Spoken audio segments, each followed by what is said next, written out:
A job in public office can require a variety of things: organizing, handshaking, a belief in God. We got a question asking if Maryland and a handful of other states really require those in public office to declare they believe in God. Let's verify. First, to the Maryland State Constitution, where right here in the Declaration of Rights, you'll find it. Article 37 asserts no religious test ought ever to be required as a qualification for any office of profit or trust in this state, other than a declaration in the existence of God. That was a job requirement Mr. Roy Tarcazo said he could not fulfill when the Marylander wanted to take a job as a notary public in the 1960s. So he went to the U.S. Supreme Court. Here's attorney Leo Pfeffer arguing on his behalf. Qualification of adherence to religion as a qualification for public office is the inescapable stamp of establishment of religion. In the U.S. Constitution, Article 6 states no religious test shall ever be required as a qualification to any office or public trust under the United States. And the First Amendment begins with the assertion that Congress shall make no law respecting an establishment of religion.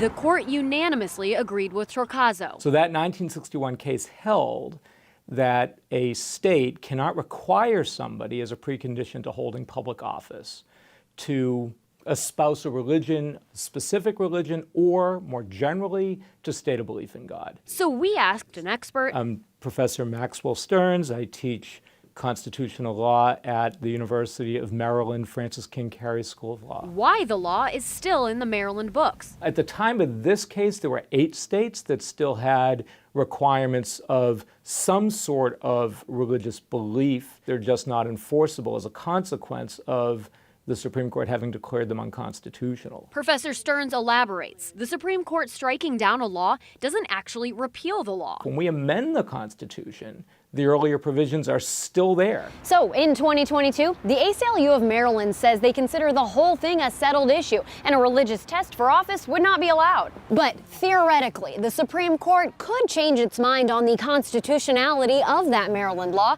making it enforceable again. Probably a lot of people don't know that when statutes or state constitutional provisions get struck down, that they actually continue to appear and can come back to life at some future point. We won't go back! That happened after the Supreme Court's reversal on abortion rights. Several states, including West Virginia, kept a law on the books banning abortion, even after Roe v. Wade made that unenforceable.